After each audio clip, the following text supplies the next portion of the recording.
Hi. ஈவினிங்காக எனக்கு செம்மையாக பசிச்சுதுங்க. என்ன செய்யலான்னு பார்த்தா அப்போ ஸ்வீட்டாக சாப்பிட்ணும் போல தோணுச்சு.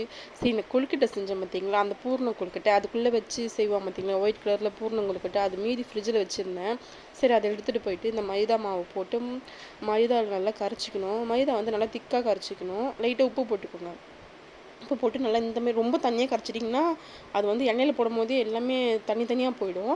நல்லா செம்ம திக்காக கரைச்சிக்கணும். நானே கரைச்சதே வந்து ரொம்ப தண்ணியாக தான் இருக்குது. அதை விட இன்னும் நல்லா திக்காக கரைச்சிக்கணும். அதை நல்லா கரைச்சிட்டு கடாய் வந்து ஹீட் ஆனோடனே எண்ணெய் ஊற்றிட்டு இந்த இருக்குது பார்த்திங்கன்னா இந்த பூரணம்னு சொல்லுவாங்க. இது வந்து இதில் என்னென்ன போட்டிருக்குன்னு பார்த்தீங்கன்னா தேங்காய், வெல்லம், எள்ளு இது மூணுத்தையும் மிக்ஸ் பண்ணியிருக்கேன். எள்ளு வந்து வறுத்து எடுத்திருக்கேன்.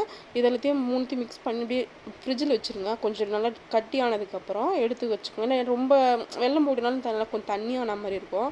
இந்த மைதா மாவில் போட்டு முக்கியம் அந்த எடுத்து அந்த எண்ணெயில் போட்டு எடுத்துருங்க. நல்லா அதை வச்சுக்கோங்க.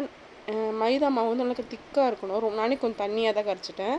ஸோ வந்து நல்லா திக்காக போட்டு நல்லா போண்டா மாதிரி வரும். ஸ்வீட் போண்டா மாதிரி செம்ம டேஸ்ட்டாக இருக்கும்.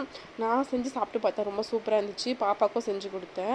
நீங்களும் இது வீட்டில் ட்ரை பண்ணி பாருங்கள். இந்த மாதிரி செஞ்சு மீந்துச்சுன்னா இந்தமாரி ட்ரை பண்ணி போடலாம்.